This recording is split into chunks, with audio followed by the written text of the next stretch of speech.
3. Dos contratos de adesão. Artigo 54.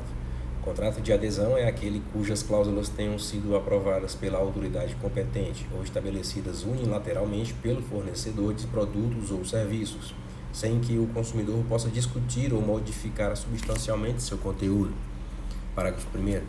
A inserção de cláusulas no formulário não desfigura a natureza de adesão do contrato. Parágrafo 2º. Nos contratos de adesão, admite-se cláusula resolutória, desde que a alternativa, cabendo a escolha ao consumidor, ressalvando o seu disposto no parágrafo 2º do artigo anterior. Parágrafo 3º. Os contratos de adesão escritos serão redigidos em termos claros e com caracteres ostensivos e legíveis, cujo tamanho da fonte não será inferior ao corpo 12, de modo a facilitar sua compreensão pelo consumidor. Parágrafo 4º.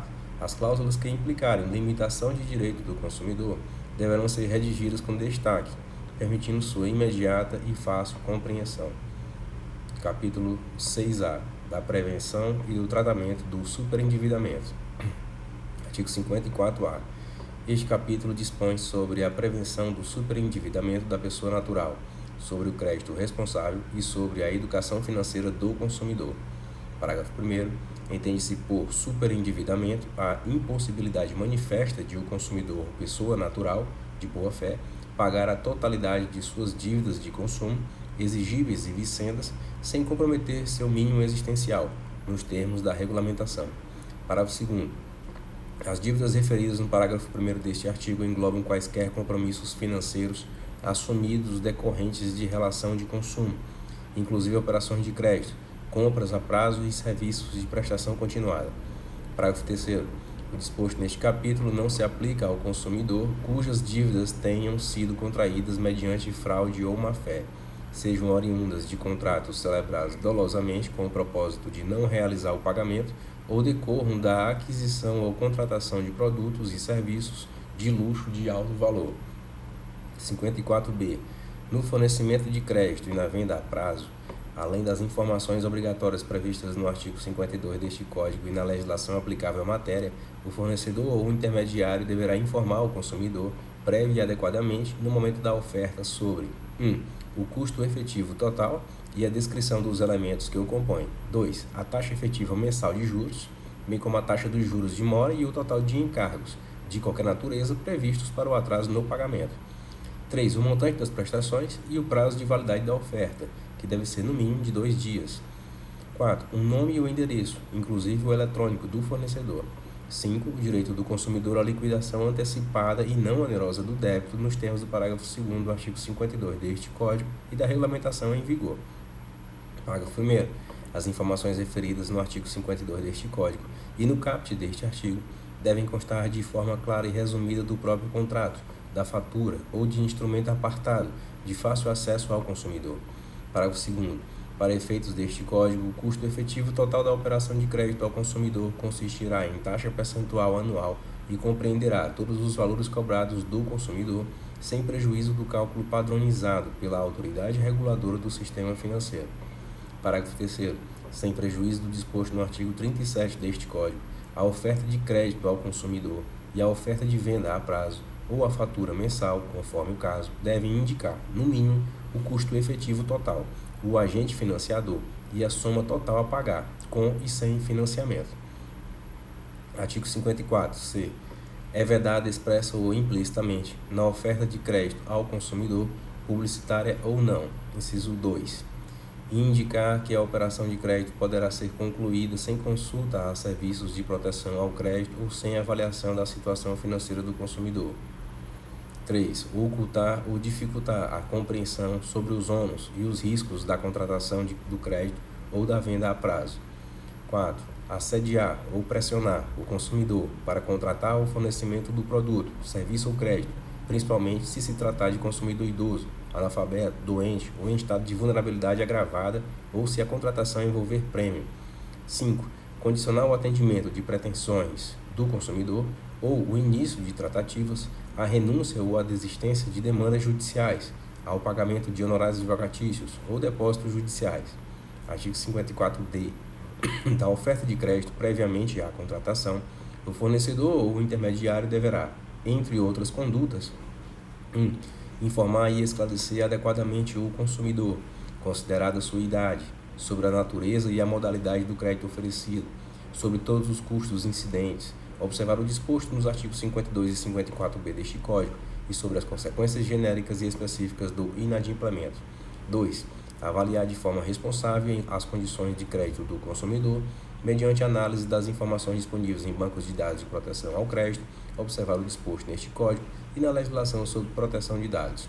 3. Informar a identidade do agente financiador e entregar ao consumidor, ao garante e aos outros coobrigados cópia do contrato de crédito.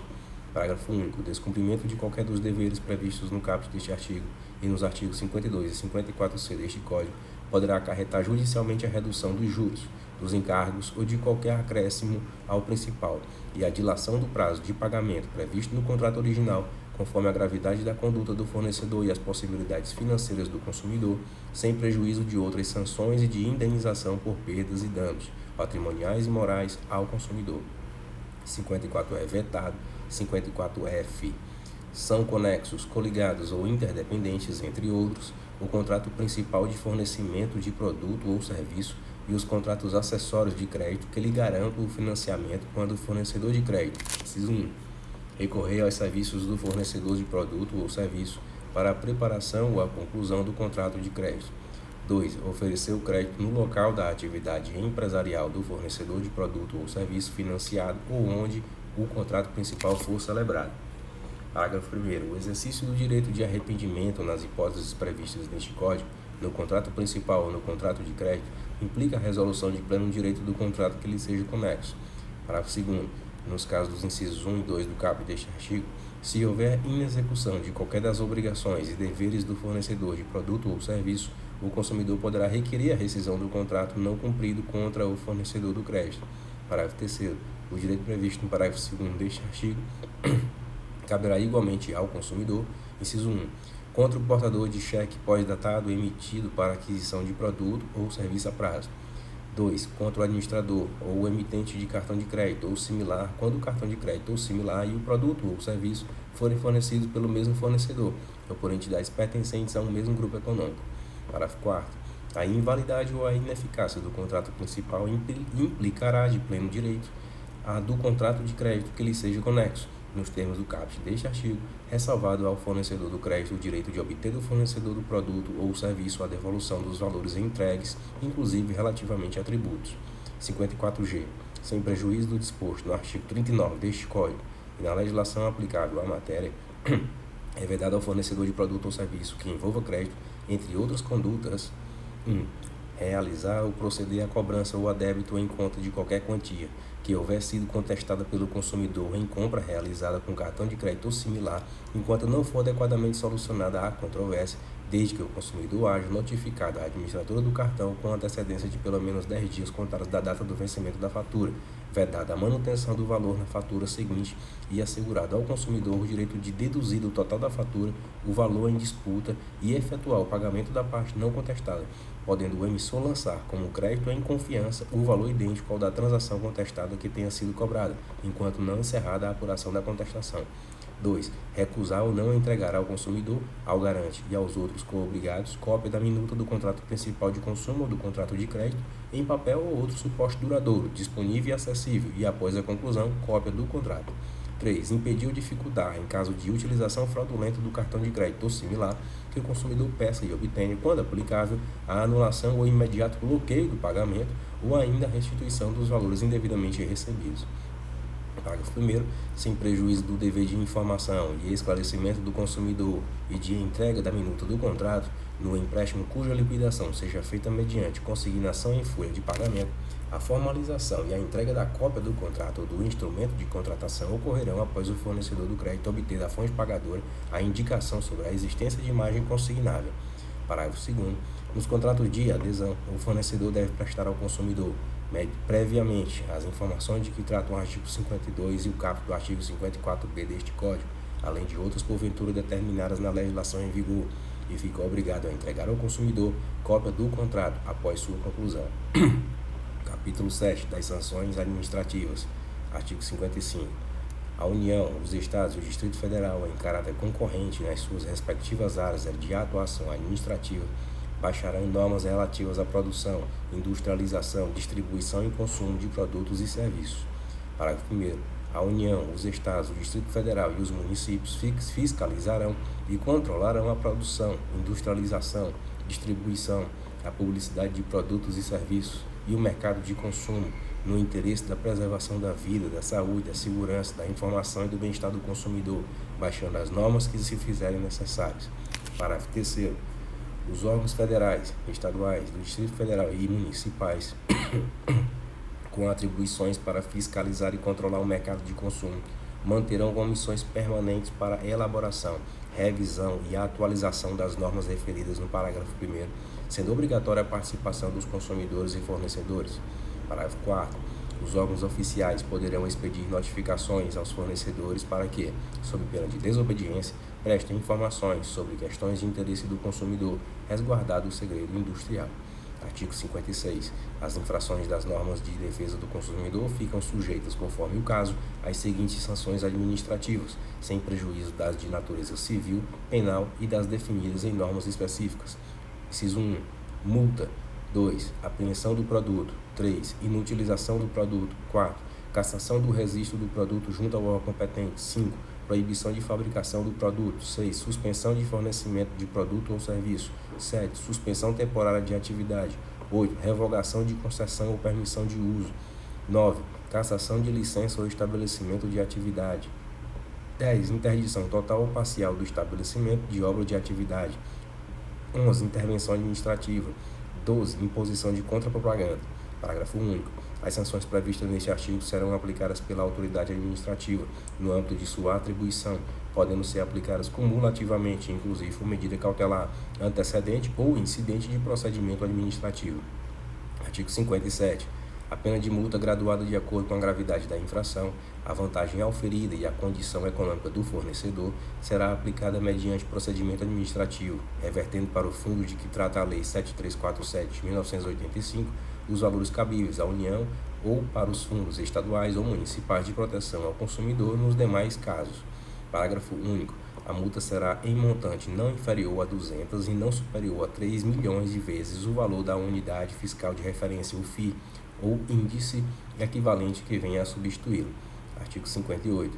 As penas de apreensão, de inutilização de produtos, de proibição de fabricação de produtos, de suspensão do fornecimento de produto ou serviço, de cassação do registro do produto e de revogação da concessão ou permissão de uso serão aplicadas pela administração mediante procedimento administrativo, assegurada ampla defesa quando forem constatados vícios de quantidade ou de qualidade por inadequação ou insegurança do produto ou serviço.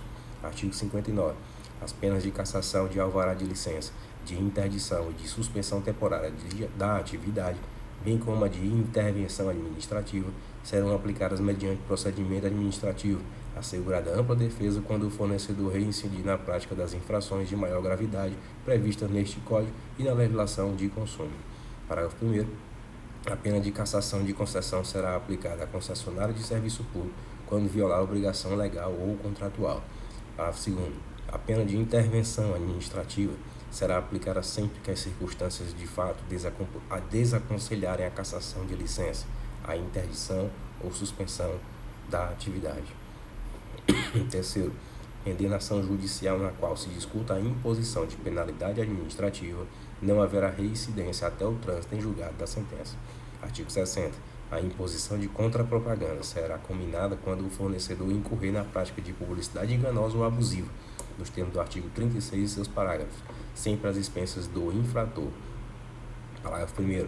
A contrapropaganda será divulgada pelo responsável da mesma forma, frequência e dimensão, e preferencialmente no mesmo veículo, local, espaço e horário, de forma capaz de desfazer o malefício da publicidade enganosa ou abusiva. Título 2. Das infrações penais. Artigo 61. Constitui crimes contra as relações de consumo previstas neste Código, sem prejuízo do disposto no Código Penal e leis especiais, as condutas tipificadas nos artigos seguintes. Artigo 63. Omitir dizeres ou sinais ostensivos sobre a nocividade ou periculosidade de produtos, nas embalagens, nos invólucros, recipientes ou publicidade. Pena, detenção de 6 meses a 2 anos e multa. Parágrafo 1º. Incorrerá nas mesmas penas quem deixar de alertar, mediante recomendações escritas ostensivas, sobre a periculosidade do serviço a ser prestado. Parágrafo 2º. Se o crime é culposo, pena detenção de 1 a 6 meses ou multa. Artigo 64. Deixar de comunicar à autoridade competente e aos consumidores a nocividade ou periculosidade de produtos cujo conhecimento seja posterior à sua colocação no mercado. Pena detenção de 6 meses a 2 anos e multa. Parágrafo 1º.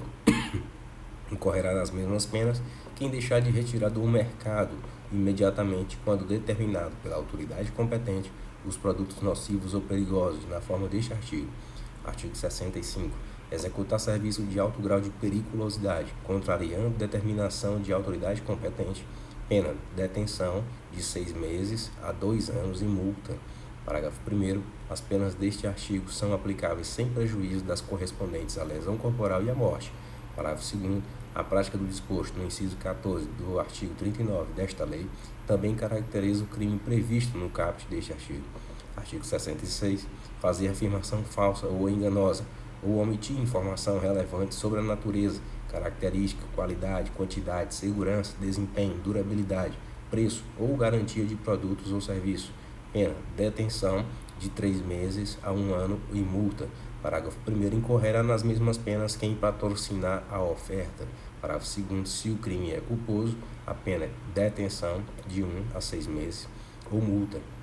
Artigo 67. Fazer ou promover publicidade que sabe ou deveria saber ser enganosa ou abusiva. Pena detenção de 3 meses a 1 ano e multa. Artigo 68. Fazer ou promover publicidade que sabe ou deveria saber ser capaz de induzir o consumidor a se comportar de forma prejudicial ou perigosa à sua saúde ou segurança. Pena detenção de 6 meses a 2 anos e multa. Artigo 69. Deixar de organizar dados fáticos, técnicos e científicos que dão base à publicidade. Pena detenção de 1 a 6 meses ou multa. Artigo 70. Empregar na reparação de produtos, peças ou componentes de reposição usados sem autorização do consumidor. Pena detenção de 3 meses a 1 ano e multa. Artigo 71. Utilizar na cobrança de dívidas, de ameaça, coação, constrangimento físico ou moral, afirmações falsas, incorretas ou enganosas ou de qualquer outro procedimento que exponha o consumidor injustificadamente a ridículo ou interfira com seu trabalho, descanso ou lazer. Pena detenção de 3 meses a 1 ano e multa. Artigo 72. Impedir ou dificultar o acesso do consumidor às informações que sobre ele constem em cadastros, bancos de dados, fichas e registros. Pena detenção de 6 meses a 1 ano ou multa. Artigo 73. Deixar de corrigir imediatamente informação sobre o consumidor constante de cadastro, banco de dados, fichas ou registros que saiba ou deveria saber ser inexato. Pena detenção de 1 mês a 6 meses ou multa. Artigo 74. Deixar de entregar ao consumidor o termo de garantia adequadamente preenchido e com especificação clara de seu conteúdo. Pena detenção de 1 a 6 meses ou multa. Artigo 75. Quem de qualquer forma concorrer para os crimes referidos neste Código incide as penas a esses combinadas na medida de sua culpabilidade, bem como o diretor, administrador ou gerente da pessoa jurídica que promover, permitir ou por qualquer modo aprovar o fornecimento, oferta, exposição, a venda ou manutenção em depósito de produtos ou a oferta e prestação de serviços nas condições por ele proibidas. Artigo 76. São circunstâncias agravantes dos crimes tipificados neste Código. Inciso 1. Serem cometidos em época de grave crise econômica ou por ocasião de calamidade. 2. Ocasionarem grave dano individual ou coletivo. 3. Dissimular a natureza ilícita do procedimento. 4. Quando cometidos: a. por servidor público ou por pessoa cuja condição econômico-social seja manifestamente superior à da vítima. B. Em detrimento do de operário ou rurícola, de menor de 18 ou maior de 60 anos, ou de pessoas portadoras de deficiência mental interditadas ou não. 5. Serem praticados em operações que envolvam alimentos, medicamentos ou quaisquer outros produtos ou serviços essenciais. Artigo 77. A pena pecuniária prevista nesta seção será fixada em dias multa, correspondente ao mínimo e ao máximo de dias de duração da pena privativa de liberdade combinada ao crime. Na individualização desta multa, o juiz observará o disposto no artigo 60, parágrafo 1º do Código Penal. Artigo 78. Além das penas privativas de liberdade e de multa, podem ser impostas cumulativo ou alternadamente, a observar o disposto nos artigos 44 e 47 do Código Penal. Inciso 1. A interdição temporária de direitos. 2. A publicação em órgãos de comunicação de grande circulação ou audiência, às expensas do condenado, de notícias sobre os fatos e a condenação. 3. A prestação de serviços à comunidade. Artigo 79. O valor da fiança nas infrações de que trata este Código será fixado pelo juiz ou pela autoridade que presidiu o inquérito entre 100 e 200 mil vezes o valor do bônus do Tesouro Nacional ou índice equivalente que venha a substituí-lo. Parágrafo único. Se assim recomendar a situação econômica do indiciado ou réu, a fiança poderá ser: a linha A, reduzida até a metade do seu valor mínimo; B, aumentada pelo juiz até 20 vezes. Artigo 80. No processo penal atinente aos crimes previstos neste Código, bem como a outros crimes e contravenções que envolvam relações de consumo, poderão intervir como assistentes do Ministério Público os legitimados indicados no artigo 82, incisos 3 e 4, aos quais também é facultado propor ação penal subsidiária se a denúncia não for oferecida no prazo legal. Título 3. Da defesa do consumidor em juízo. De capítulo 1. Disposições gerais. Artigo 81. A defesa dos interesses e direitos dos consumidores e das vítimas poderá ser exercida em juízo individualmente ou a título coletivo.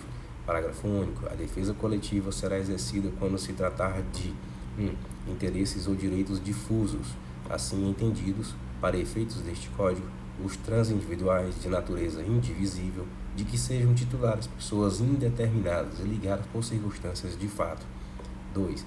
Interesses ou direitos coletivos, assim entendidos, para efeitos deste Código, os transindividuais de natureza indivisível, de que seja titular grupo, categoria ou classe de pessoas ligadas entre si ou com a parte contrária por uma relação jurídica base. 3. Interesses ou direitos individuais homogêneos, assim entendidos, os decorrentes de origem comum. Artigo 82. Para os fins do artigo 81, parágrafo único, são legitimados concorrentemente: 1. O Ministério Público; 2. A União, os Estados, os municípios e o Distrito Federal; 3. As entidades e órgãos da administração pública direta ou indireta, ainda que sem personalidade jurídica, especificamente destinados à defesa dos interesses e direitos protegidos por este Código.